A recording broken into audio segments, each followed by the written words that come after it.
mu hwemu eno na musa dan kwa se say no ntia ena ne prediction ya wode ba ye no entimi amamu no wo se eno a sa vote ba ye no ekoso no eno a na ye wi a say election house no eya SOMPA 106.5 FM Accra na ayifo to aba me ne wo ka se Thailand won mo to aba na ya soma ya ma ne boni Jonathan Head ya wono na to ya nkra free South East Asia mfimfini ho no wode mu nkyere mu nyina de bebre yen se ne abato ne kɔ ne amanfo hwɛ ne mu ene kwan amofa so ato aba ne nyina no wo bɔ ne nyina mu tofa de amayen abusua ene ya kware kwanta kro medin wode mankoma chia me OBREMPONG-NANA KWAKU AMPOMAH.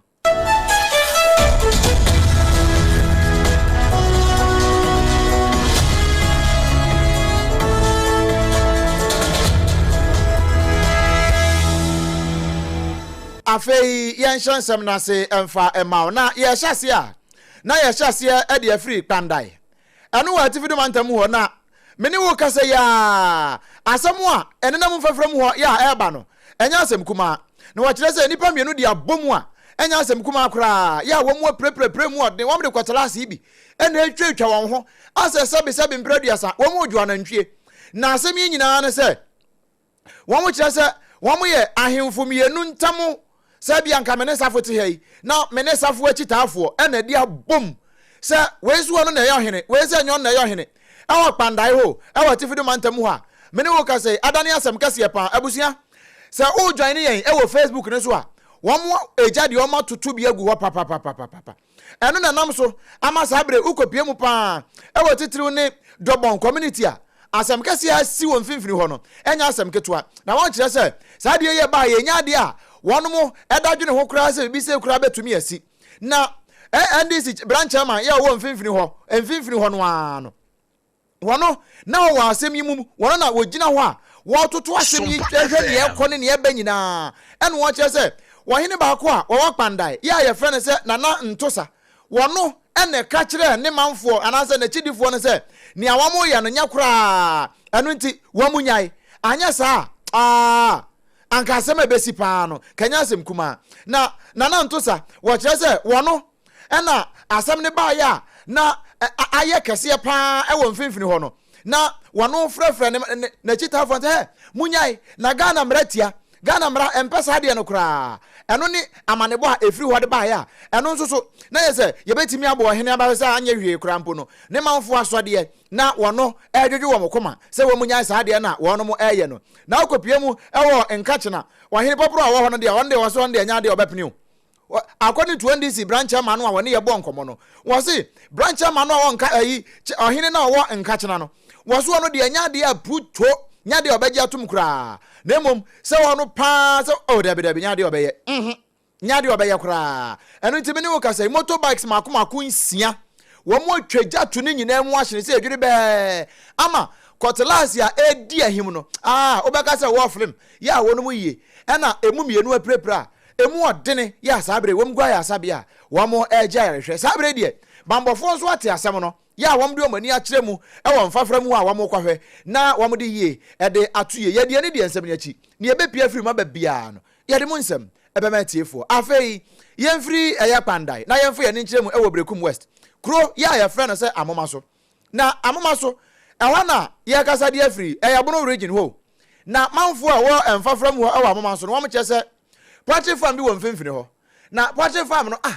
won be hu se won wo mo te se mframa na sei no woni mi se bia poultry feed no on se toda no bi o ha na nka kakra wom won so da bi we nya poultry feed asefunu won mo fifiri mu a won ko hu ye na se enkoko a won awuo e wo poultry farm ho no won bro ka tia ho nwi e na che se won mu wu no won mu wu aso obi na aposen won eno na ma me gift your ten wo bo modin a na SOMPA kase e bo nkomo won na tempotam ho e na wo kire hawo a wo mo fa wonu wo mo susa efra ban sa ban brem nya sa de a ene anyare wa pa ene beti asi amoma so asem no de mu ayiya ye hye ye adwuma na se no na adwuma no mu eden ye kwan no kora na enye ye de ne nkakra aye kwan no atwe light nyina aba ye farm a ye adwuma ye kita nkoko 15,000 a ye layers nko a enti se wakofa nkoko blola 10,000 me fan se 4 weeks 3 weeks ubetimi aton mo na ye de na ye mo 17 weeks 18 weeks me fan se 20 weeks kro mo ba beto no se ye be hia sa problem we ya e bia na wo de wo ba bia wo beko na ye nso ye beko he enti ye sremo ye ho akireye me wakase ni nyina she no smas omo wrada ni mu a omo na farmers foforo so kra sam wo ye nchen ha ya ye ntimi nhome veterinary for up to now bia ma ha enti na wo se yetimi ka ye nsam e de to ba bia ma bia ate ani die mu mesremo sentwerefo omra meboaye ansantwerefo ye de wa ha veterinary for ye se obi ama ho enso ya akoba ma ne abusuan sa odwane e wo Facebook ne so ahwe we dey asa pro eh enye kra emo na wu egu ho apro ama enkankanyina abam wa hwo ene bi nso ne nam ho no wo soso ene wo nso wu ka ho wo gu potty farm ho a we ye ma me gift your ten no na wo wie ya no ene ayera Richard wono ene wo farm manager wo ho wono nso kan se no kra asem we dey agipusa the attorney said, "Church is here. I'm going to look at the medium in." But the Cocoba said, "A new business is put on the employee dinner." And as time goes on, more a day, no meeting with people 120 million. They do move in the Bosume and I guys in Casa Bosumiaso. I'm moving on salary. And I no report to you. And I'm going to say, "That's a media. I thought I want to hold you to me back at the moment." The boss and now get me judging. The awareness and men can do. The one if you can move first, my picket to be more meeting of a the game of the room now. Aside that, you know, the the report. So I'm going to miss workers. So we first cage now. We will say you are replacing with new orders. For instance, since someone could about to see anything you will get, you know, to Mamma Kanjas or Baba Sama. That's what about to say. Until problem to children Abana Massa and Mamma winning Abba. If it's a boy, it's a move. Let's say they are in you, the room. Problem not solved until we pabi nipa. As soon as here, and say the hour and as a night at work. Asem na sie fanase bia wo na asem ya to a de ne nka baye wei yera Richard wakasa wie ya no sompa kase amansam na nso ho a nia poultry farm no ne dia enhira farms asem na asem ya si ye fre no nana ye bo asuama wono kro ye kra wa yankoso hene wa amoma so wono so de kakra to so no che se no kra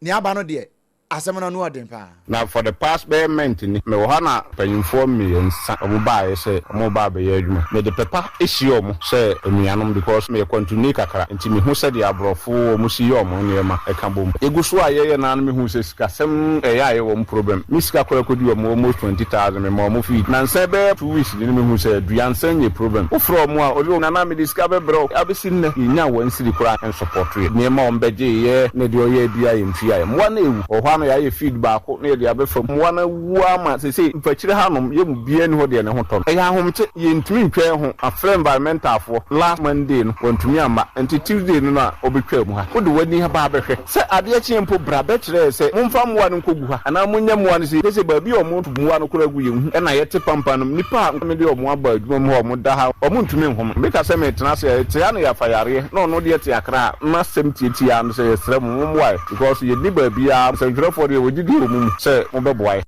nsantra for the ye wogidi omumu se mo beboaye wei eye nana ye boa asuama ya wono na enhira farms ye ne dia wono kro ye yi wayankoso hene e wa amama so e wa Brekum West mensinu mu bunu mantem masem ne yakasa de free e na wono nso e na de srede e de ato wo man nanim na ensem we nyina no ye ma ne boni amansan so makrofo wono e na woto e de ma ne ye wo ha ye nyina mfinfin ho a na ye mfu ye ne nkire mu e wo Enkranza of ye free Brekum West ye kwa Enkranza of kuro ye friend say busunya na aha district capital no nti health center ho no wo mo yeso wo mo pagem wo mo pagya health center num aya no polyclinic ama say die wo mo bobre no ekosoro kakra kama na wo manfo e wo busunya wo mo si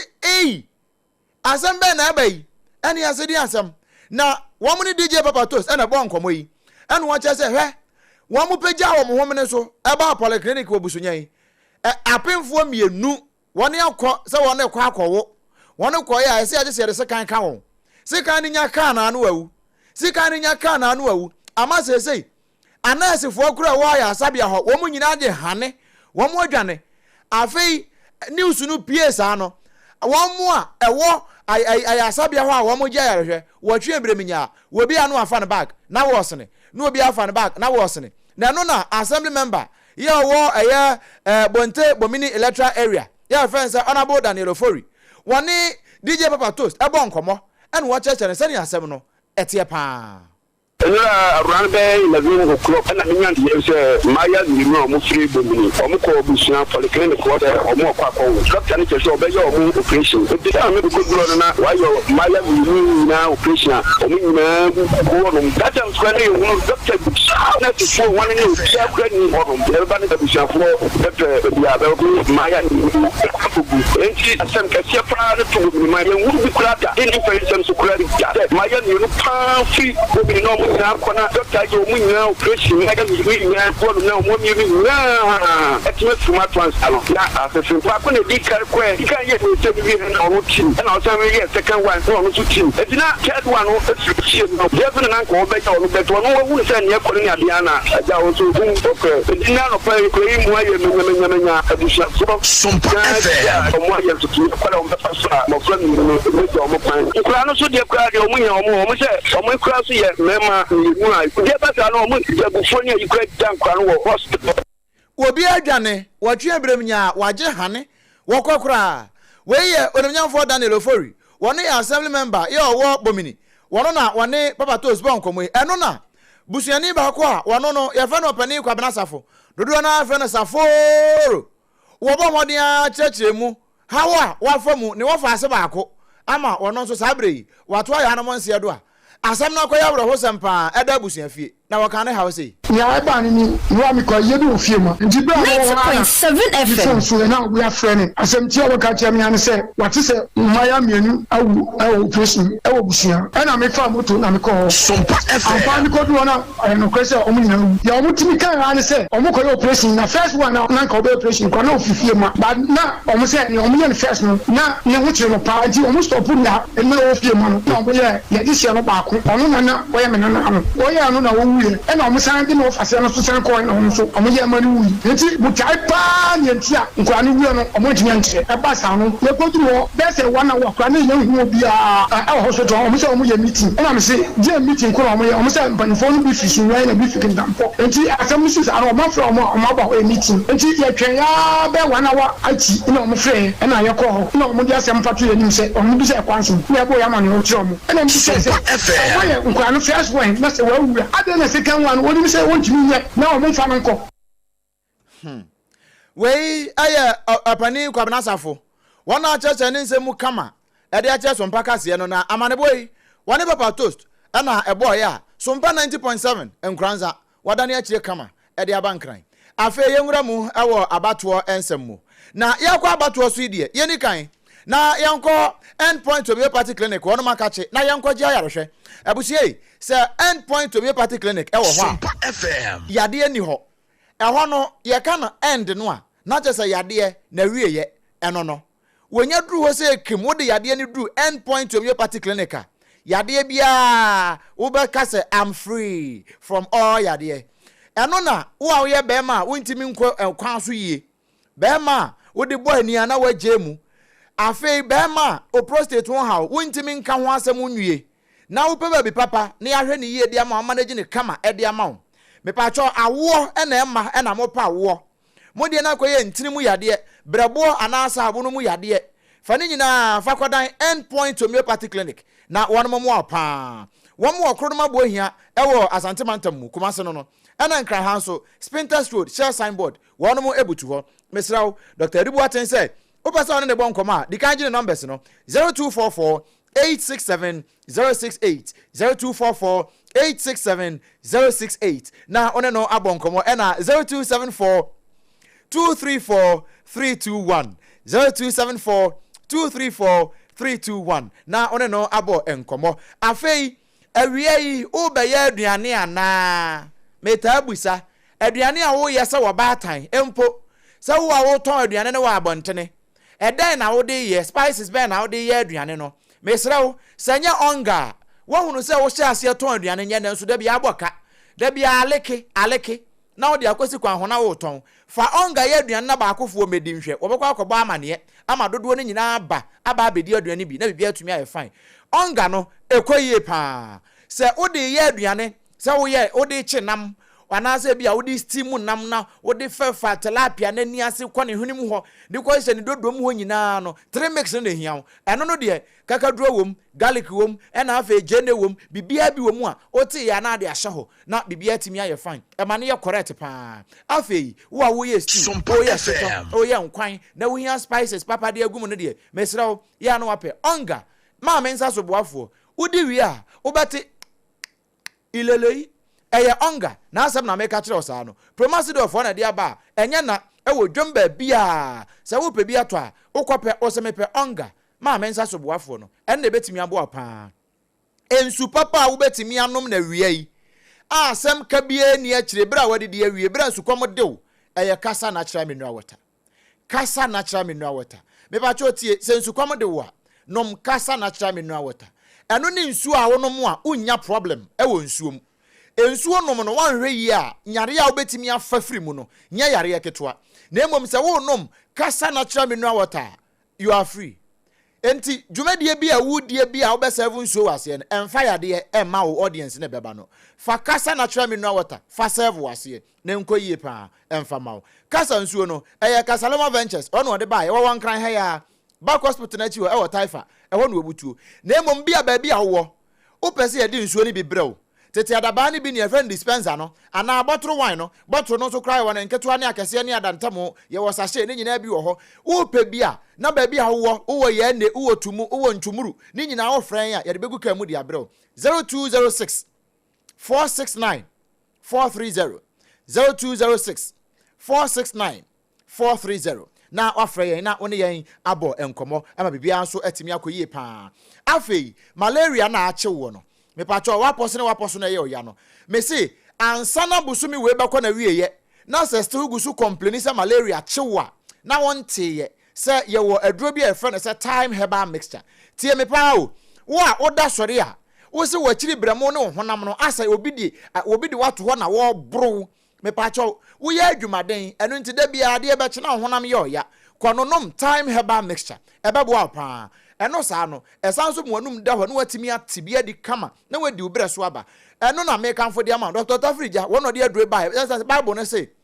muni aduaba na momfa hahan ne nsa yade enti hahan no ne yade ya time herbal mixture kope bito na emo apa pharmacy herbal shops bia mu enye na obenya bia to na emom enya mopemfo oba wo makoda nufo na akoda wonya mfinshi adumienu wobi aka bia betia nyina ye tie sompa sawo pedodo no watu aton 0244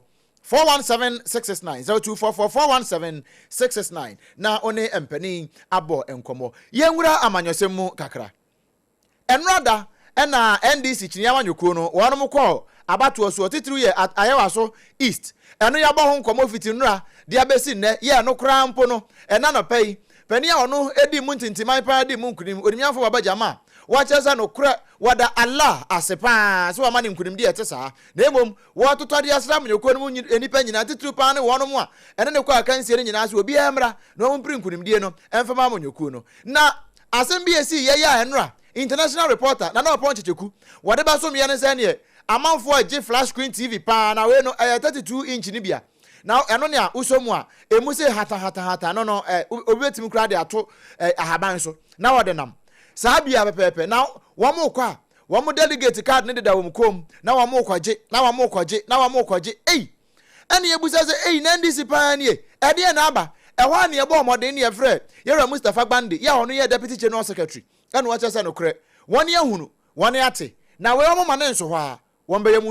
First of all, let me state that the position to which the General Secretary issued a letter is a firm condemnation of any act of a sort, be it merely bribery or purported to induce a voter. Whichever way you see it, as long as most of these complaints came from the public, largely social media, because by you in the morning, we thought that this exercise was going to be peaceful, and so we have set out a system, and the General Secretary was in some other engagements. Most of us were also in some other places cases when we had complaints of alleged acts of vote buying and inducement. People were carrying TV sets as if they were coming from Black Friday. The party have decided that those pieces of information which were forwarded to us were worth of being investigated. And so a committee have been set to look into it thoroughly to ensure that the evidences provided were examined, video footages, pictures, and everything that came out of the election would be considered to enable us to make a conclusive stand as to who and who were engaged in activities of this sort.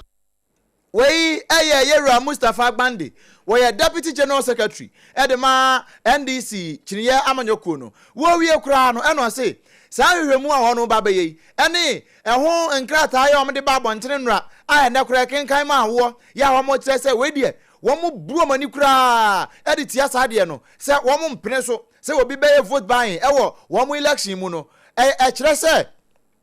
we know one more day, boy. Actually, say I can't reset na. Enya binding kwao. Demo one more reset a party no. Na namsa so. I'm a party enya ni munyamo Ghana. Let me also state that even the fact that we have decided to issue a statement is to give the public an assurance that the reset agenda is not only limited to government, but also it transitions our party into a better party where our rules, values must be upheld by each and everyone. It doesn't matter who you are. Once your conduct is found to undermine the collective stability of the party, the credibility of the party, and our values, you will be dealt with according to the laws of the party. It doesn't matter who is involved. And found Ninipa, who will be ya who come as I bribe Kotia, sir. Unimza denokra, apart from the one more chair flash screen TV, near San no Kosia. Members my body. One more San no Kosia pa. Anna, the same Kosiani Mako, and one dear bumpesi. Yakobusaya, so I had our tire, Afibia to me by 2 million. Now they are 200. What they cheche, what they turn your matches and I'm for says now I near my child and one Chan Brunia no one yes I fina Asani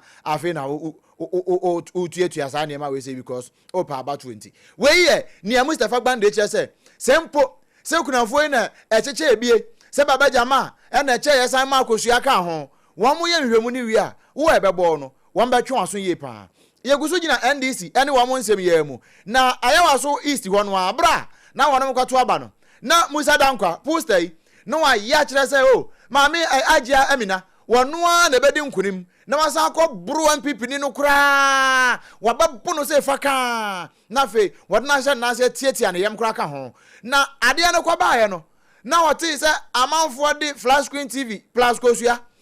nya ne ya no a ya awokwachi o ya no asi wo ne atwi makodi je na gu ho uyi na de abai mako na wawe eno na ote ya no say eh NDC, Social Democrats for Nyambeyeni, where the much MPP for. What's happening? And it's very unfortunate that I think NDC in the General Secretary, the way he spoke, he really acknowledged that issue from the beginning. I would have thought as a party that takes this very seriously, that's where we are starting from, to apologize to Ghana. I think they have succeeded in equalizing what MPP did in the past. And that is a blow to what we thought was going to be a reset. I mean, we cannot continue on this path as a country that is seeking to grow our democracy. It's absolutely shocking. But, you know, when we're dealing with the sample of small people, and money of that size is used, certainly when people with low incomes and poverty levels high, no jobs, I think anything can happen. Wow! Musa Dankwa no. And what just say, I was on Kwamba Crabbe Pacho. One man Pacho will now hang crat acrom the buyer and Mustafa Bandi, Canadians who say no. Utims Adiano. I orchestrated. One more crummy and one is on the patch. One knew one more back say. Now one more stress, one MPP for you now, one more man of 4, and one more to Chicago Masama Sasa. We are near Busana, Mustafa Aye, Musa, Sana no predicting, sir. Idea Amina will be dear to Timber sister something percent. I dear by us were you. Nay, so now, amount for the flash screen, Aja. Ubesidan Aberin. I think it's widely believed so. If you go on social media, they're all saying the same thing. Indeed, if you look at the difference between what the end result was and our predictions, 7% outside the margin of error on one of the models is not too far. But you can imagine what television set could do to get 7%. We Musa Dankwa, wano, ena wakasa ya no wachasa no kura. Amount for the sikaji. Na bad say acquire a competition of the highest bidder. And two was Kadia. wutimeji na emom so omo to no correct pa ene omo nyina yi wo yam yeso ombe ne kama pa ka haje amina wo bedi atitim kura bo baba jama asa ne nanu ama se ye no pepe sana nko be ye no nanso e kamia ye se baba jama wo sua de afiri mu pa sa na no wa anya ne sa anka asam to no nanu de na wa anya ne sa na bia onumnyamfo ama se ye ne sa e buru no faka wa kwatia ne mu aba ayawa so east dia na na so odana ne ho na oya ne ntantem pa na enema nyina ekoyi eno ene ensam kakra ya efiri ho eba ye de mu nsem e de ama wabusua ye gina we so na fe ya dane ye ho akọ amanone na wa amanone nsem mu no meni wo kasa se si Thailand wo mo to aba na abato na wo no mo to no se ni a wa hwiredi kan pa wono no wo firi amanyokuo ba ku mu a wono be se mfie dunie ya adwen se wo wini bia no a sa amanyokuo no wo mu wini bia na court ayi wo ma firim se wo mu ntimi ni akonwa ye from Reformist People's Party ehona wono wo ya wodi ne dwuma na sabre wono no wo ya akwada kura o akwada small boy ya ja wo ya ne kakra krasa onna se watia di kan ya watetim kura na yankwa sesi ya na yamane boni Jonathan Head wogina homa no so ye hyase no a na wogina so ya wo man ya amane bo no efri bra wo mo hye abato na se nne ede besi sabre sanpa ena etie Joe, over to you. So the polls have opened here in Thailand in what is in effect a referendum on whether this country embraces sweeping changes or whether it stays much the same. People are voting both for political parties and who governs them, and here for whether to change the constitution. This charter was drafted under military rule. Many Thais say it is quite literally handcuffing the country's democracy, and they get a chance to vote here whether to change it or not. Now, leading in the polls right up to voting day was the reformist People's Party, youthful, advocating strong changes, the latest incarnation in a series of reformist parties that have been gaining in popularity over the last 10 years, but which have been blocked at every stage by the courts, being dissolved, having their leaders banned from politics. Up against them is incumbent Prime Minister Anutin Charnvirakul. He's become the standard bearer for conservative forces here in Thailand. Those two parties are leading, with the Populist Party backed by former Prime Minister Thaksin Shinawatra in third place. And everything depends on how the votes tally up between those three parties and whether the reformists can get enough of a lead to put their case to govern the country for the first time. But if that happens, everybody will be watching the post-election scene when they'll be seeing whether the courts once again intervene and try and stop the reformers from running the country. Sir, court no abasa stop reformist for no se wo mo mu man no a eno de emra ne nkrabia e na be kire nanso sane Jonathan Head wono wo Southeastern Asia ho na woto ye nkra wo Thailand wo pe eno aba ne tofa kama eno de ama ye nti South ya wono de wo hwire di kan se ya Prime Minister ya wono nso wo ho se ya wono na wo Thailand ho wono nso so aja wonna na machire kakra sa machire aye Chanviraka anoni Chanviraku